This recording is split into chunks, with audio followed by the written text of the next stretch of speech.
all of the things that can go wrong in a Star Wars project will go wrong in this one, it seems. Well, good. Then I'm really excited for this thing. Actually, you're doing so great. The other guys are off the project, and now it's all you. I'm going to need to watch this to really understand it. May the Force. Force. The Force. Force. Force. Force. The Force will be with you. Always. Welcome to Star Wars Uplink, your place for everything Star Wars gaming and the TV shows. I'm your host, Sage Goodwin, and as always, I'm joined by Sydney Laurel. How are you doing? Pretty good. Today, we're going to be talking about Andor. Some new details revealed about what the show is actually going to be like and why they did 3 episodes to start with. We're also going to be going over the KOTOR remake delay again, and we're going to be talking about the Jedi Survivor book tie-ins that are coming soon, and we're going to be going over if that tie-in novel actually detailed the release date for Jedi Survivor. So, let's jump right in.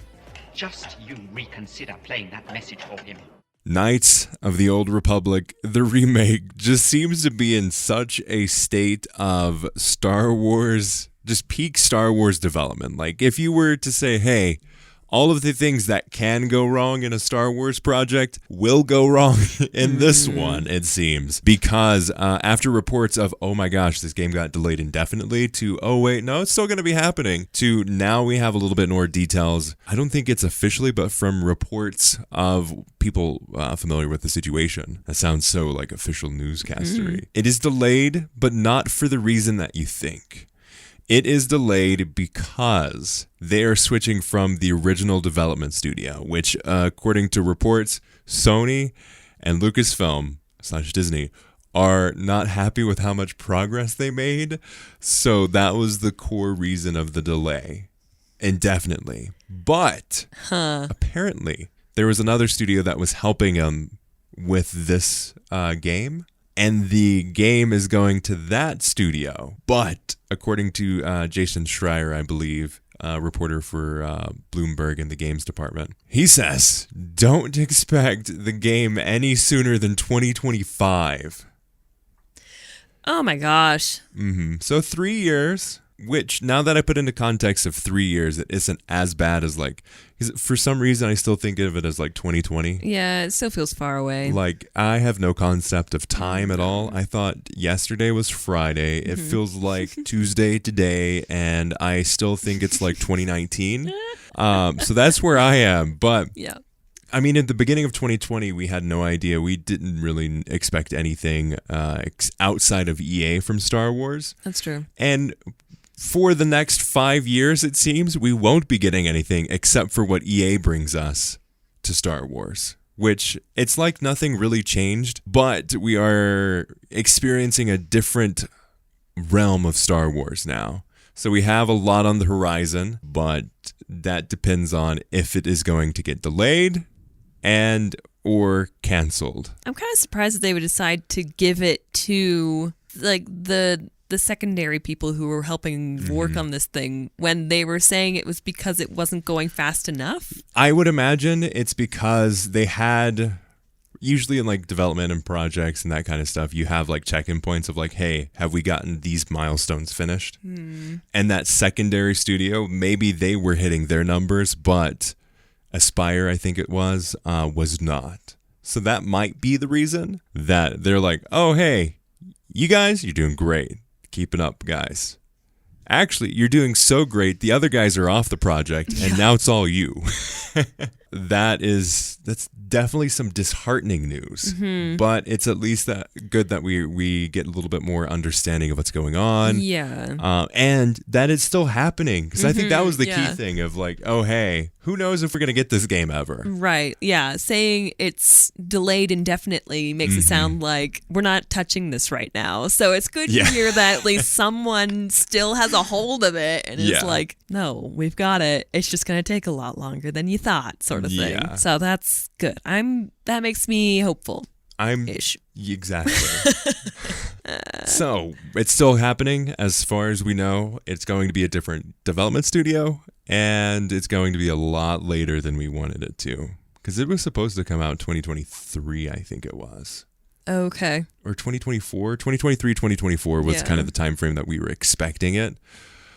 But now it's like, okay, we'll get it when we get it. And hopefully we get other things before it comes out. Yeah, but we're still working on it. We're still working on it.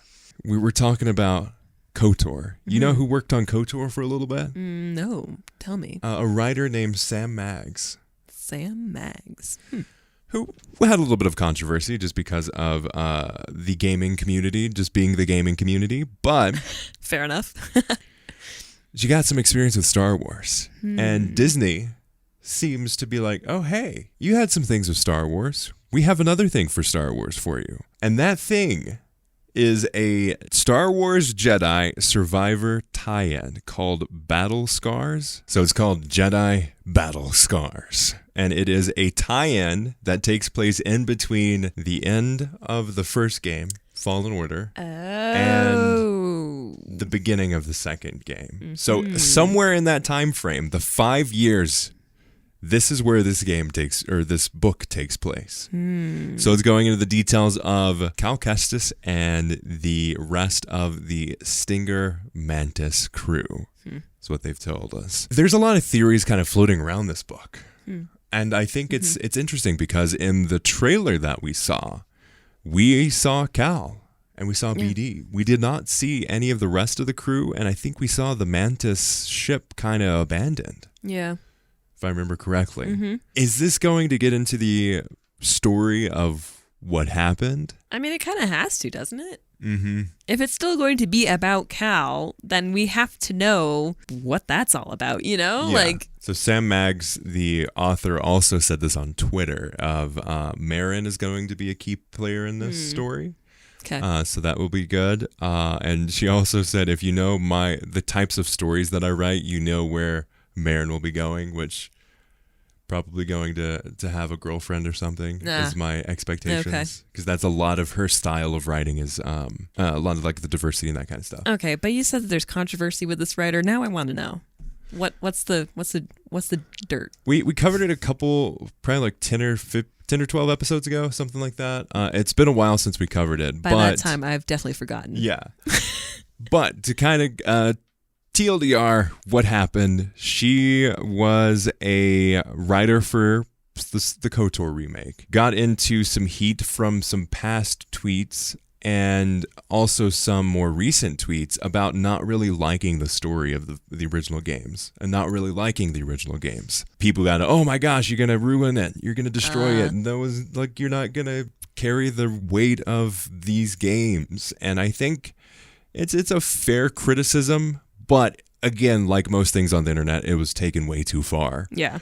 And she was getting death threats and just people were being so toxic around it. But I'm glad to see that she's still in the Star Wars universe because I think we need a variety of different voices in the Star Wars universe and we need those different kinds of stories. And she was also a writer on several other games. Ratchet and Clank Rift Apart, as well as Call of Duty Vanguard is some of the stuff that she's worked on as well. So she's got experience in that space. Now she's taking that experience from the gaming space into an author of a Star Wars book. Okay. So I think it'll be interesting to see what her experience in the gaming space adds to the story of this game or of this book. So I think it'll add to it. As you can see, background here, we have Star Wars Battlefront 2 Inferno Squad. If you're watching this on video, it's right behind me on all of the videos. It's precisely right behind your head, so no one can see it. Okay. So even if you are watching it on video, apparently you can't even see it. No, you can't. So you don't have to worry about that on the audio version. But there's a history of Star Wars video game tie-in novels. The first Battlefront had one called Twilight Company. It was really good. I enjoyed it. I actually had a really good time reading it because it created their own characters. It wasn't a direct tie-in. It was kind of set in the universe of Star Wars and it was more of a tonal piece of like, hey, this is super gritty Star Wars things. And this company, Twilight Company, is a group of rebel soldiers who have varying levels of commitment to the rebellion. And it was just a really good story. I enjoyed it. Very grim, pretty brutal at points. Inferno Squad, Inferno Squadron, I think is what it's called. Nope, just Inferno Squad. Inferno Squad is a book written by Christy Golden, who we're big fans of Christy Golden here. Yep. You're a big fan of her World of Warcraft novels. Great writer. Yep. She also, I think, wrote an adaptation of a lost Clone Wars episode script, turned into a book. Really good writer. I really enjoyed that book, and I think it added to what needed to be done for Battlefront 2's campaign. Add a little bit more context of who you're playing as. Yeah. So I think that's where the strength of stuff, at least like this, and Battle Scars is going to really add to the whole situation there. Yeah, I mean, I'm here for it.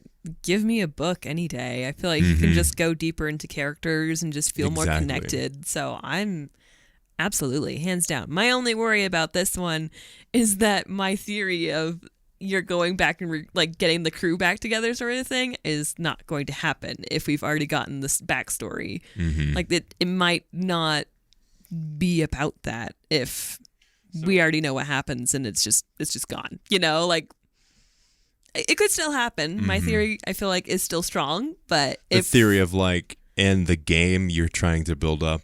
Right, like you're trying to I think connect the pieces sort of thing. I think if they set up the story to where in the book they break up, right, where they have like this rift kind of in between everybody, I think that could be an interesting story to add to the depth of the characters. And you kind of, because it seems as far as the trailers and the stuff that people have said around the game, it seems to be a lot darker of a story. It's a lot more mature in its character development. So I think that could be, I think your theory could really check out for that. Yeah.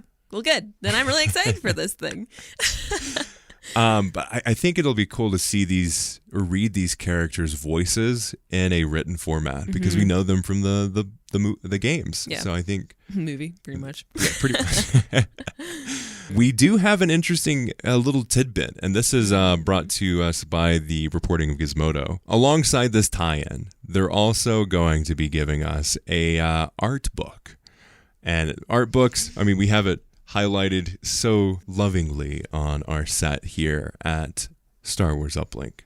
Right in the middle, if you're not watching this on video, right in the middle of our video production on the back of the bookshelf, we have Jedi Fallen Order's art book. And I love that book. So cool. I love art books in general. Yeah. Just because, like, the concept art is almost better in most cases. Of like, there's a Twitter account that does like Star Wars concept art. Love it so much. Oh gosh, give me the art books. Just give them all to me. I don't care what it's about. I've got the Witcher one on the back of the set as well. Clone Wars, I think. Yep, I've got the Clone Wars one. I've got a few of them.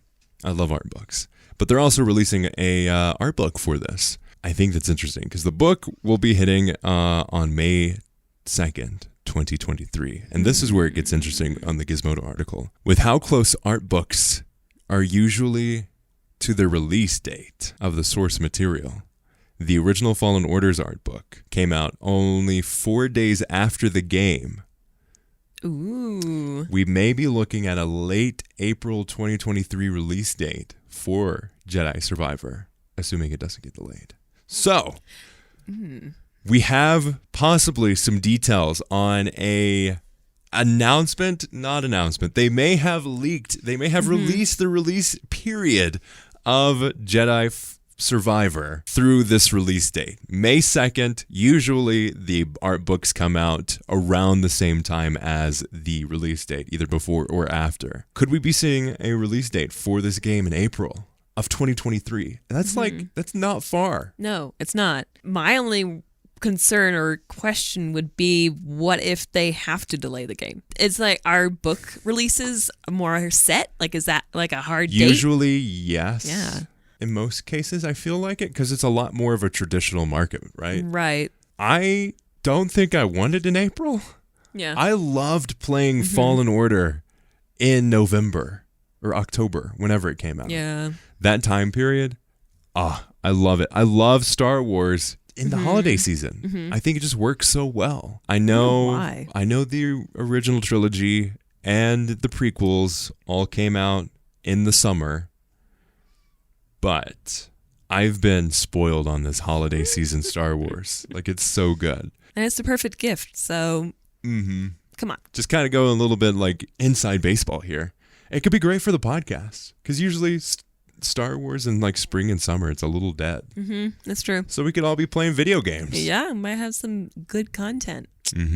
What do you think of that kind of theory around the game possibly coming out around then? I think it's a strong possibility. I mean, yeah, I would imagine that books have a much stronger date, and they wouldn't want to give that out before the game comes out. Just seems like it would spoil a lot of things. So, though I was having a conversation with Corey from Utini, and he said there have been a number of book delays.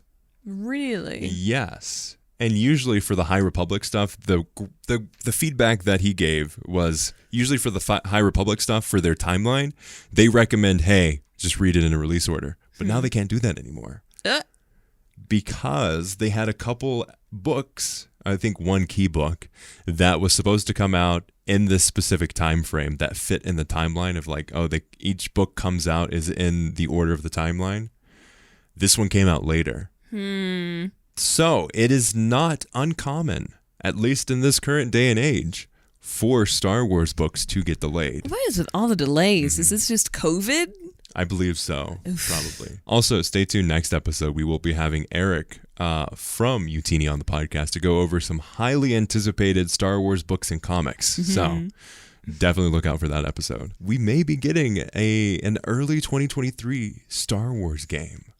That is so close. Okay, but then why wouldn't they have told us their release time? Probably because it's already been delayed so much that they're like, okay, we still don't have the proper commitment / like, we've burned people too many times already. Let's just not even. We're just going to say it's going to come out in 2023 and that's it. I mean, it would kind of make sense. Like, it at that point, it just doesn't matter because it did get pushed. When it comes out. You know, it just needs to come out. I think that's the key thing there. It doesn't really matter when it comes out. They're not even going to worry about like, oh, this is a good time to get this out sort of thing. Like, they're like, people are going to be hungry enough for this anyway. Exactly. It's already been delayed so much. Yeah. We'll just get it out when it's ready sort of thing. And if it's April, it's April. Yeah. Great. That'd be cool. Yeah. Because it was originally slated for like late this year. So maybe they're like, okay, we just need a little bit more time because they've been working on it for so long. Honestly, I'm fine if they delay it to the holiday season. That's when I was expecting it anyway. So if we get it any earlier than that, it's just icing on the cake. Right. Yeah. Now let's take a little bit of a break and we'll hop back in and talk about Andor. And the reason why we have 3 episodes at launch instead of 2. Only different in your mind. You must unlearn what you have learned. Tony Gilroy, who is, as more and more interviews come out with this dude, is like becoming my hero and just creative, I don't know, spirit animal is how I'll put it. He seems to be like smacking everyone in the face, just being like, this is how it should be, not the way you want it, sort of thing. He's got so much experience in the space and such a grasp of understanding of how things are made. So what the heck are we talking about? Well, Tony Gilroy, the showrunner for Andor, or as the Variety automated voice person read it out loud to us, Andor Cashin. So if we say Andor a lot, we're so sorry. Yes, we apologize dearly for this. Came on to do an interview with Variety, and oh my gosh, I love this man.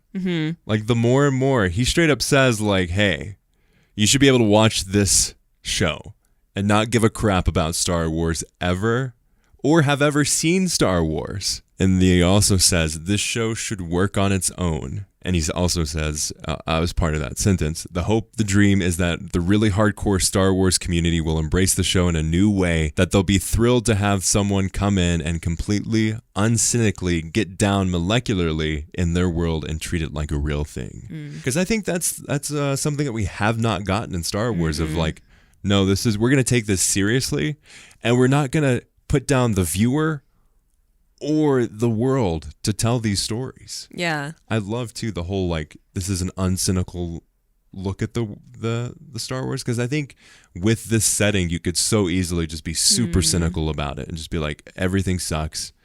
Yeah. But there has to be that spring of hope to make it Star Wars. Mm-hmm. Yeah, I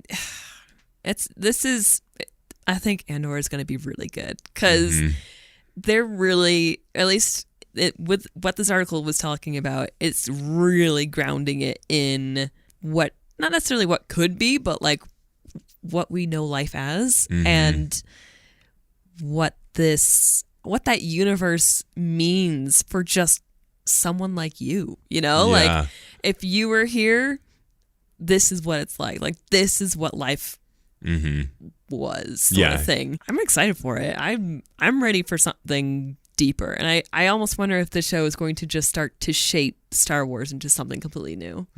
I hope so, because I think it needs a little bit of injection of like, oh hey, this person knows what the heck they're doing and they can tell a really good story outside of like, this is just a good story told into the Star Wars universe. And they have a specific thing where he calls it out. It's like, hey, I wanted to tell a story of what is it like for the Star Wars galaxy if you're a janitor? What does it look like if you're... Like a journalist. A journalist. Like, what are some of the stories of like real people in the universe that don't have superpowers and are able to like make big change?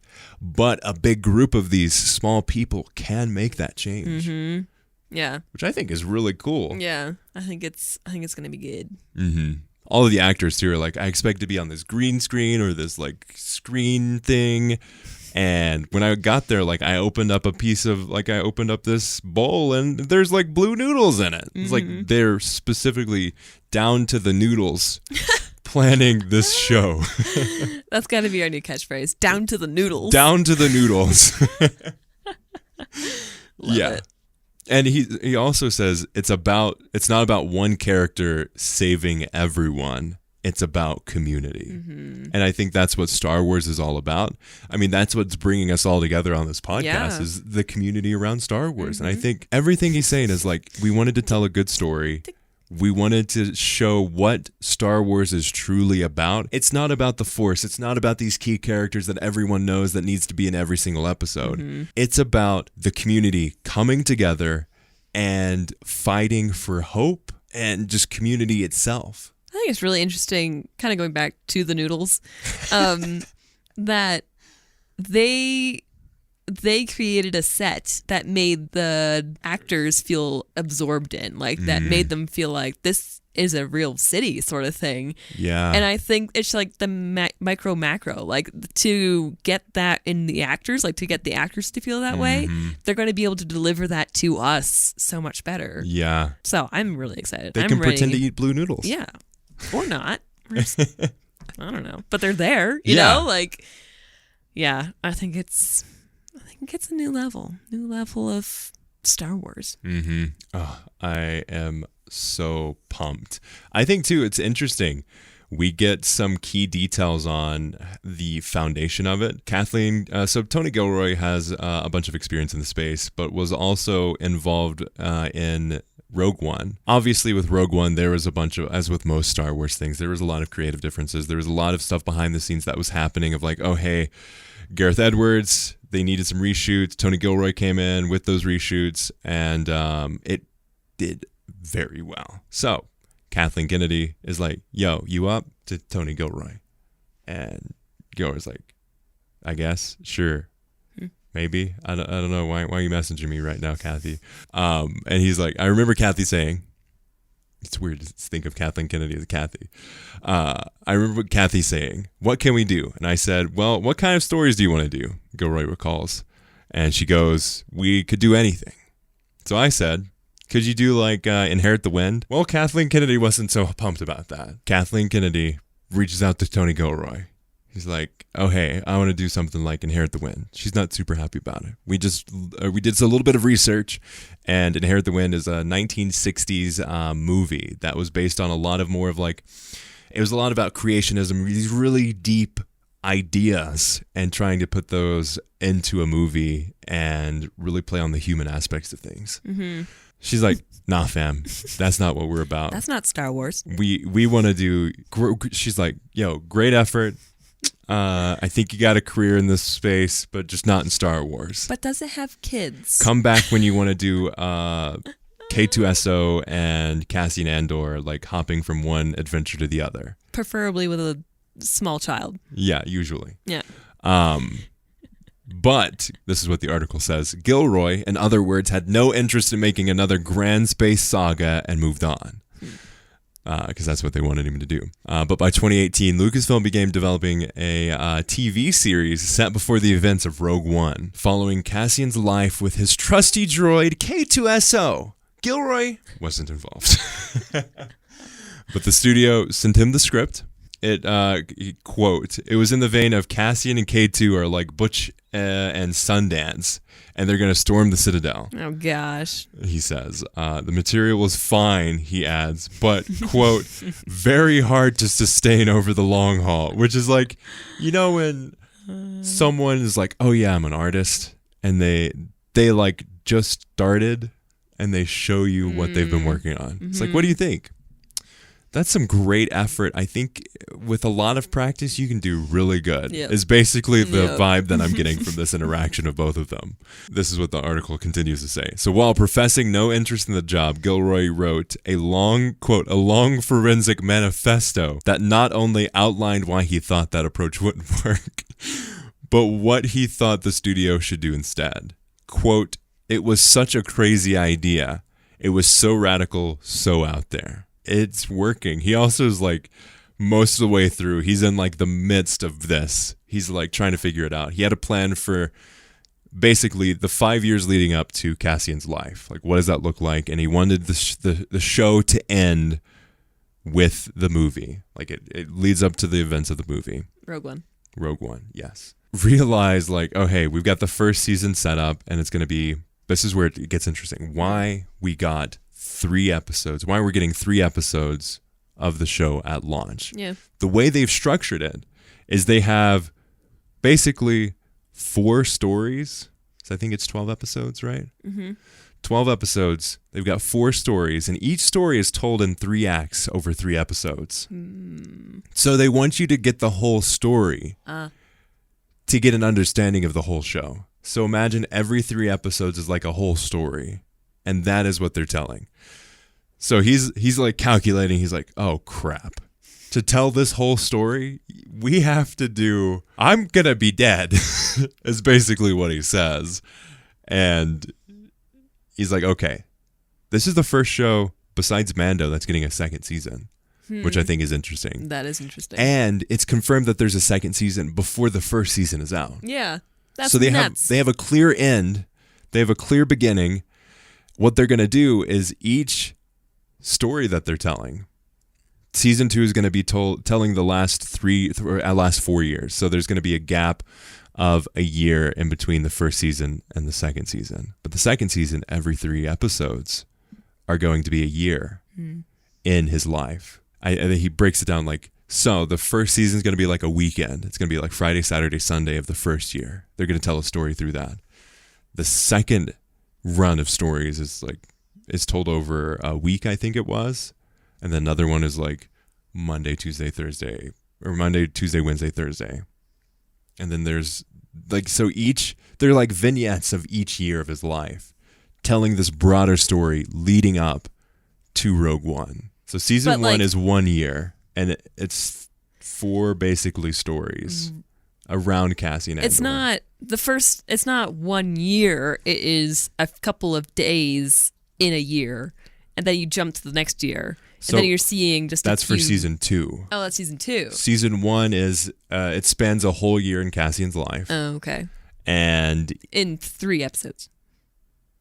And the whole season's 12 episodes. Oh, okay. And the whole season is 1 year. And it's so you're seeing each month in every episode. Pretty much, yes. Ish. Yes. Okay. But the way they've structured it is a whole story arc in the season is 3 episodes. So you have an overarching theme of a story over the whole season, but you also have these individual story arcs within that season pushing the story forward, which is why we have 3 episodes at launch. I'm going to need to watch this to really understand it. But I understand what you're saying. Yeah. Wow. And then they're carrying that 3-episode arc kind of thing where in the second season, they're going to have 12 episodes. And they're going to say, hey, the first 3 episodes of that 12-episode season is going to be 1 year. And that time slot is like Friday, Saturday, Sunday. Right. And then they're going to skip a whole year. And it's going to be that 3rd year in his life. Right. And it's going to be a whole week.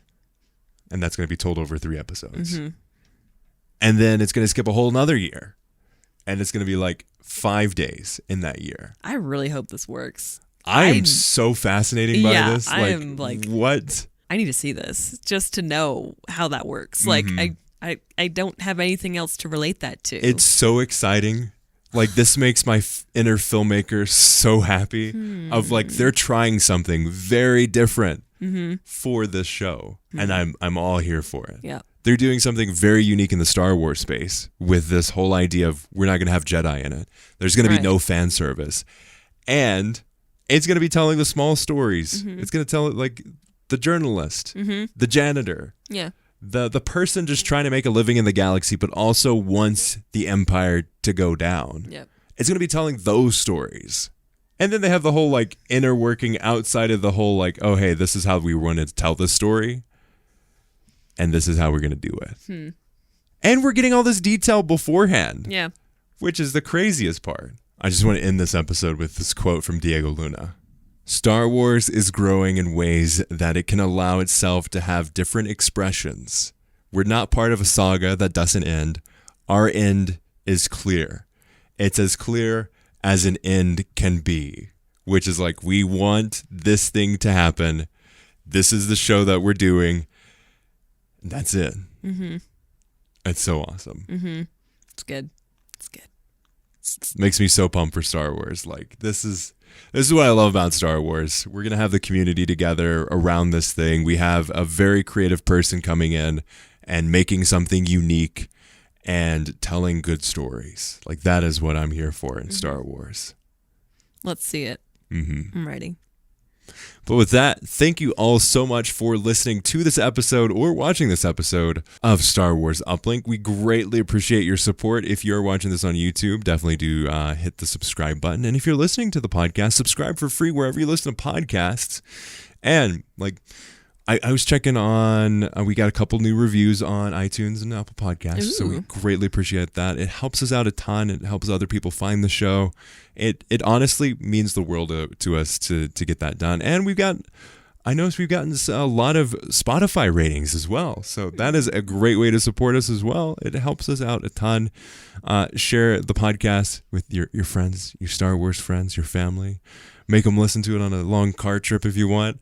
It helps us out a ton, and we just greatly enjoy this discussion and you all joining us each week. And for that, definitely do. If you have some topics and feedback you want to share, head over to our Discord, send an email on Twitter, Instagram, all the places at Star Wars Uplink. You can find us wherever you want to, really. Yeah. We've got the podcast. We've got the YouTube channel. We've got Twitter, Instagram. I think too, something that I want to implement is like have some like polls or questions on Instagram. And we've been uploading the shorts and the clips as well, and it's been great seeing the feedback and the discussion pieces. We had an episode go a little bit viral. We had like 2,000 views on it, and it was fun reading the comments because you never know when something goes viral if it's going to hit the right audience, but it seemed like it did because everyone's like, I have no idea why this is on my feed, but I really enjoyed it. Keep up the good work. And they actually had there's a couple of like good feedback of like, hey, love the show. If you could do these couple of things, like I'm going to be here every week. And it's helped us kind of adapt and change the format of the show. So greatly appreciate that. We read all the comments and we love hearing the feedback. It helps us get better and make better content for you as well. So subscribe for free wherever you listen to podcasts, Apple Podcasts, Google Play, Stitcher, Spotify, YouTube, all the places wherever you find podcasts, you can find this show. As always, thanks for listening, and may the Force be with you.